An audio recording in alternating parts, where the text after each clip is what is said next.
Hello, Squirrel Tribe. It is Tuesday. It is one day closer to November 5th and the election and the fight between Democrat placement on the ballot of Kamala Harris and Republican nominee Donald Trump for president. The more news that comes out about Kamala Harris herself and the Democrats themselves as a whole, the more confident I am in the fact that November 5th, we're going to have just a sweeping red wave, and it's going to be glorious, and we are going to have an incredible next 4 years under Donald Trump. That is my personal thought after everything that I see and hear coming from Kamala Harris, Tim Walz, even Joe Biden and the lack of Joe Biden in the White House right now, with Barack Obama even with the Clintons and all the Democrats across the United States, and even outside forces that have nothing to do with the election itself, whether that be Elon Musk or what's going on over across the oceans in Israel, in Ukraine, in North Korea, maybe China, maybe Taiwan, maybe also the UK. Everything is kind of working together to give me personally, Squirrel Tribe Michelle, the opinion that we're going to be good on November 5th. And I like that feeling of confidence in not Donald Trump himself, but in the people of the United States right now. Yes, there are a lot of people that still want to vote left, weirdly, not understanding why, unless it's one of those things, what is the phrase, vote blue no matter who. I feel like there are people who feel that way, and that's unfortunate for them, and hopefully they will, grow out of that and become a little smarter. But I do feel like the people of the United States are waking up a little bit as well. You can see it if you jump on social media platforms, you watch people interview people on who they're voting for and why. And sometimes you can see that light bulb go off in when they realize they have no idea why they would vote for Kamala Harris besides she's a woman. And I think once you say that out loud and you realize there's nothing to back that, you feel a little stupid that that's the reason you would vote for somebody, because she's a woman. Anyway. That's not the point of any of this. The first thing I want to show you guys today is exactly why Kamala Harris refuses to do sit-down interviews. One, she's extremely hard to watch. We know that. We saw her in numerous, not debates, but like rallies and at the DNC itself. She's hard to watch, my opinion. She's hard to watch. But this video here really kind of solidifies why I think she does not do interviews. She said that by the end of the month, she was going to do a sit-down interview. Well, boo-boo, you got like 4 or 5 days. You need to get to it. The fact that we have a presidential name on a ballot, I refuse to say nominee because nobody nominated her. She did not win a single primary. She was literally plucked up, sat down on the ballot. But because we have somebody who is on the presidential ballot, who has done no interviews and only campaigned with a specific script that was reread over and over and over, the American people have no idea what she's really honestly, truly about. And if she could have just a regular conversation with anybody, because she refuses to do so. I want you guys to see this video and hear exactly what she has to say. It's a little over a minute long. Totally worth it though. So let's take a gander at this, if I can get this to work, because y'all know how this works sometimes. On a different front, Axios this week reported that President Trump, if he gets a second term, will sort of dial back, for lack of a better term, DEI programs that the Biden administration has put in forth. I obviously know you disagree with that. I obviously believe that you don't want him to get a second term. That said, if that does happen, what do you think that would do to race relations in this country? Well, let me say we're going to win, so it's not going to happen. But I think that, listen, today is actually, I believe, an anniversary in terms of Dr. King, right? And I was just in Selma, and we acknowledged the 59th anniversary of Bloody Sunday. I think it's really important that we as Americans always embrace our history, the parts that we're proud of and the parts that we're not proud of, but that we can't forget. And we should all agree that we should teach history. We should learn history if we're to ever have an accurate idea of where we want to go and where we don't want to go in the future. And that means also acknowledging the importance of diversity. It means acknowledging the importance of the fact that everyone should have equal opportunity to compete and equity. And then, of course, inclusion, that, you know, hey, let's look around the room and see who's not here, and did we leave the door open? Y'all, my daughter will be 15 in just a few days. And I would bet everything under the sun that she could wipe the floor with Kamala Harris on any question, because that woman has no clue. She literally has no clue. Everything she said sounds, if there wasn't a question that had been asked of her, everything she said sounds like what the left wants to hear. And I am all for celebrating MLK Jr. I'm all for celebrating, you know, the end of segregation, any of those kind of things. She didn't answer the damn question. Like, she did not answer the question. And you can tell when she has no idea what she's talking about, because her voice goes a little higher like this. And then she just kind of, you know, talks with her hands a little. And then it gets real bad. At least there wasn't that weird cackle that she likes to do when she thinks she's being funny or she thinks she's made some profound statement, right? But this is just as scary to me because she does not know how to answer a simple, basic question. She is the best at evasiveness, I think, is the right answer. And it's not even purposeful evasiveness. It's literally being an airhead and not knowing how to answer the question. That, to me, does not bode well for a president of the United States who has to answer even tougher questions, especially when it comes to foreign affair and domestic terrorism and our economy and, you know, the big things that like literally matter the most. She can't answer the most basic question from a reporter. Y'all, we're in for a world of hurt if she were to win. But like I said, I am slowly feeling a little more confident that the people here in the United States are opening their eyes. When you have CNN, ABC, even NBC, Fox News always, not always, but 90% of the time, they're leaning the correct way. But when you have those other three who are supposed to historically back the Democrat side, now fact checking the things that are coming out of Kamala Harris's mouth, that does not look good for the Democrats. Let me just go ahead and say it. And I know people have said, you know, you still can't trust CNN. You still can't trust the rest of them. And I agree. It doesn't mean you can trust them all, but I do think that it means that they see the turning of the tides. That's what I'm going to go with. They see the boat doing this U-turn going, no, we're going to go back that direction. This way looked like it was going to be good, but there's the edge and I don't really want to fall off of that. So we're just going to skirt back the other direction. And I feel like these news anchors, these broadcast channels, whatever you want to call them, are seeing that. They're seeing the fact that if they were to continue backing Kamala Harris, it's going to be the destruction of America. And I think self-preservation really does come into play for a lot of people. So I'm thankful for that. Now, this other thing here that I've got, I need you to see this. I don't know why I get so weirdly giddy at stuff like this. I know that's wrong. Maybe, you know, bad Michelle. Anyway, the DNC has filed a lawsuit against the Georgia Election Board to block their new rule, which requires counties to ensure the accuracy of the votes before certification. Before I read anything else, I need you to understand exactly what is being said. The Democrats want to block a rule that Georgia is trying to put in place because of what happened in the 2020 election, Georgia. Shame on y'all. The DNC wants to block this new ruling that would ensure accurate voting. But like, why would you need to do that unless you're banking on the inaccurate stuff in order to win? That's okay. Democrats argue they face injury to their election chances if the rule is allowed to take effect. Tell me you plan on cheating without telling me you plan on cheating. Like, literally is exactly what this means. You don't have to have two brain cells to rub together to figure that out. You can literally be the dumbest thing walking and go, oh, this looks wrong. Like, you know what I mean?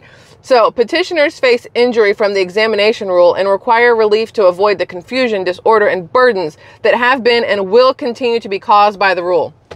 What's that dumb shit that Kamala said? Something about unburdened by what has been?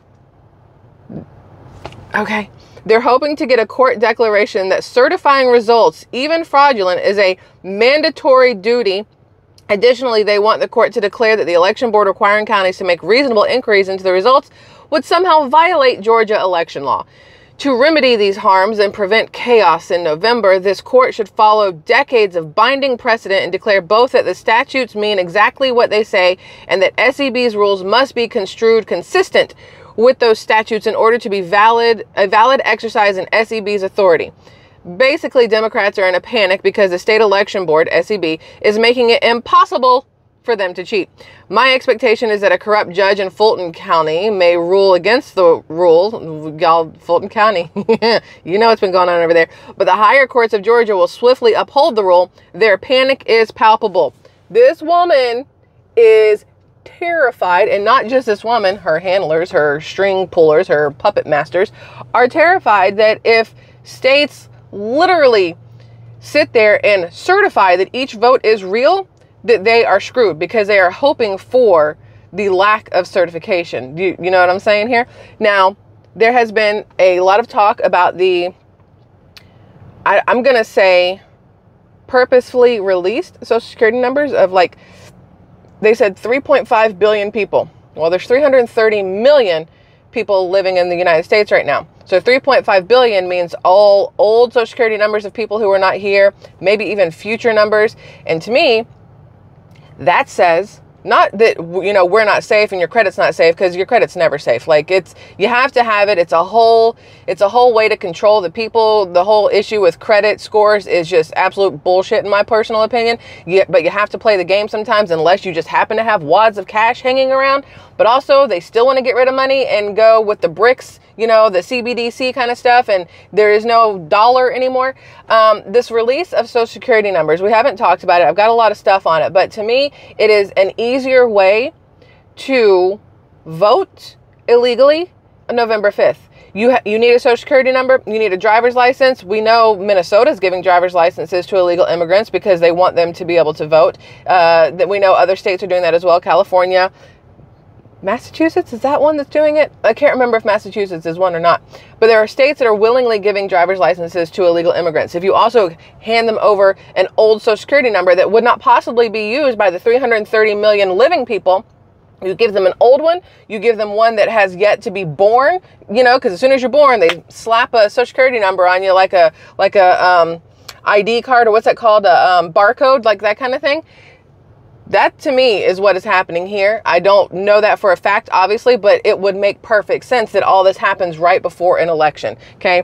But the fact that you have the Democrats trying to stop all of this from happening, to me, also seems like they don't want you to be able to put together the fact that this Social Security number, that person died 100 years ago, or this Social Security number, there's nothing attached to it, they haven't been born yet. They don't want you to be able to do that, because then it hurts their chances of winning.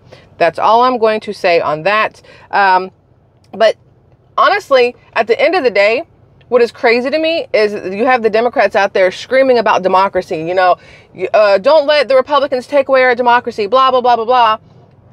My brain goes blah, blah, blah. If you've ever seen Hotel Transylvania because you have children, then you'll understand blah, blah, blah. Anyway, the Democrats honestly hate democracy, though. At the end of the day, they scream about it, they preach about it, they whatever about it. But when it comes time to actually follow through with democracy, they have a huge problem. Robert F. Kennedy Jr. says he is being forced to cough up $10 million because the Democratic Party is suing him to keep him off ballots. Now that he has put his name to Donald Trump's name, taken his name off the ballot in, I don't remember what states it is, but he's still on the ballot in Democratic states. I can't remember what states he's taken his name off of, and I didn't put that in my notes, so forgive me for that, for not being fully prepared on this one. But the fact of the matter is they are suing him to keep him off the other ballots.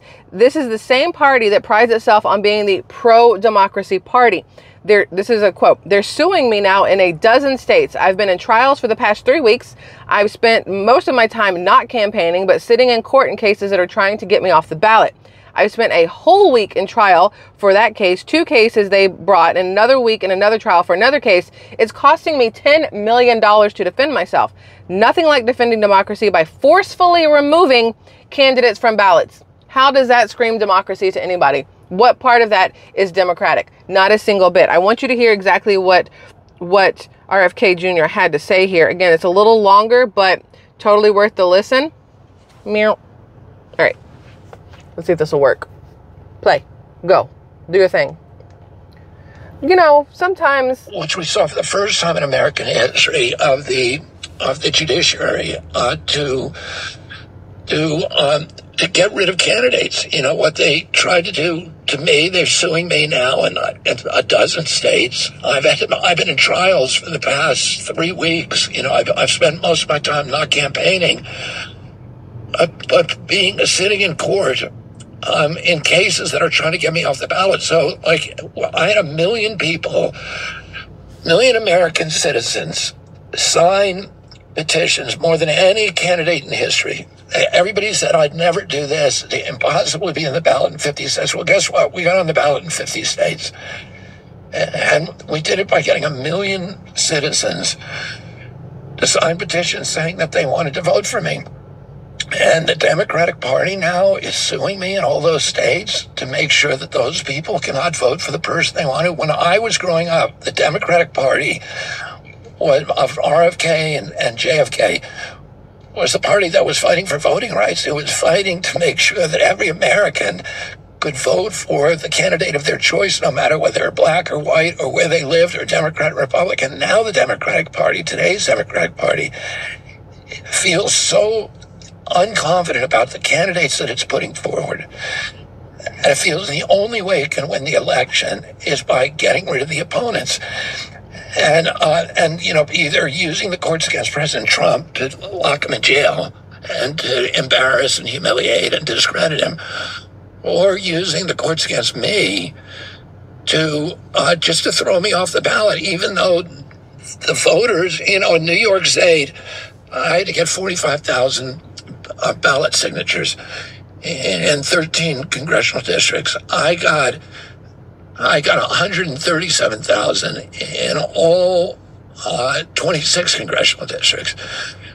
I did twice what anybody wants, and we did it easily because people wanted to see me on the ballot. New Yorkers wanted to see me on the ballot. Why is the Democratic Party suing me in frivolous cases? I spent a whole week in a trial for that case. For 2 cases they brought, and another week in another trial for another case. You had to pay for this? It's costing me $10 million. listen, what I would like to point out, the Republican Party is not suing RFK Jr. And this was before he added his name to endorse Trump. The Republicans weren't suing him to keep him off the ballots. Only the Democrat Party is suing to keep him off the ballots. Only the Democrat Party is literally going to underhanded lying in order to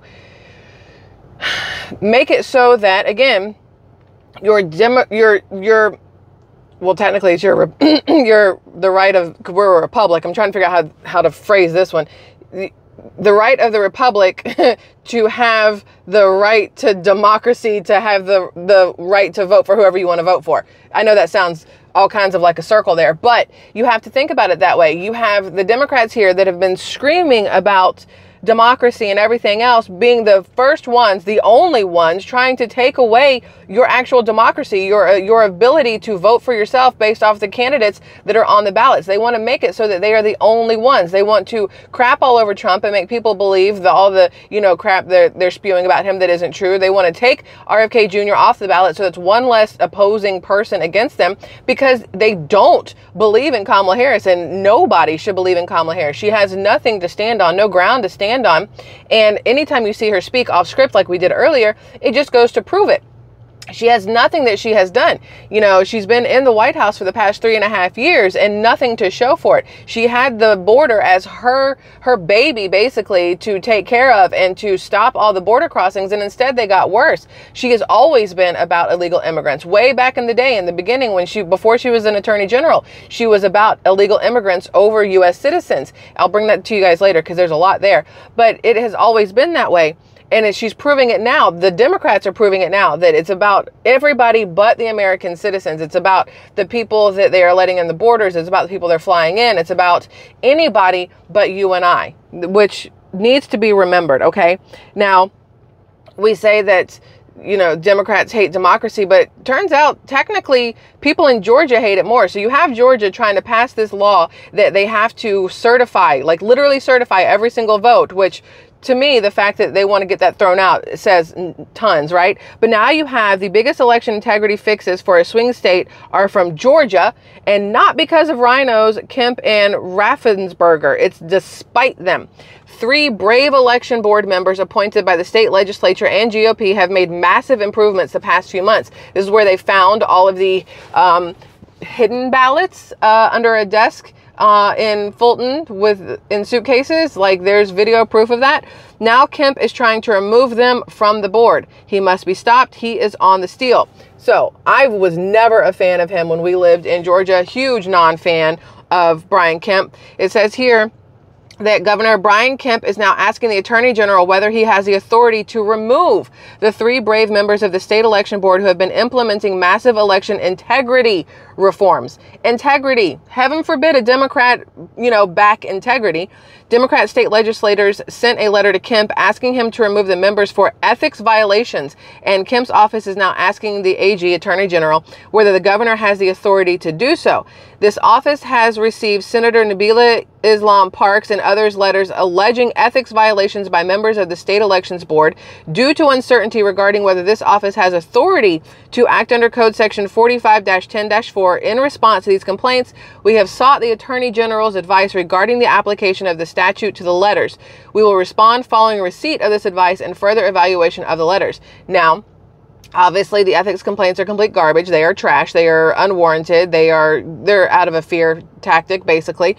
They just want to eliminate members Janelle King, Janice Johnston, and Rick Jeffries because they are bravely securing the 2024 election. There's no way the governor has the authority to remove them because he did not appoint all of them. He got to appoint 1 person. The state house and Senate picked 2, and the 2 major political parties picked the last 2. The governor may be able to fire his own appointee, but he didn't appoint any of the 3 brave members. Therefore, he has no say over them.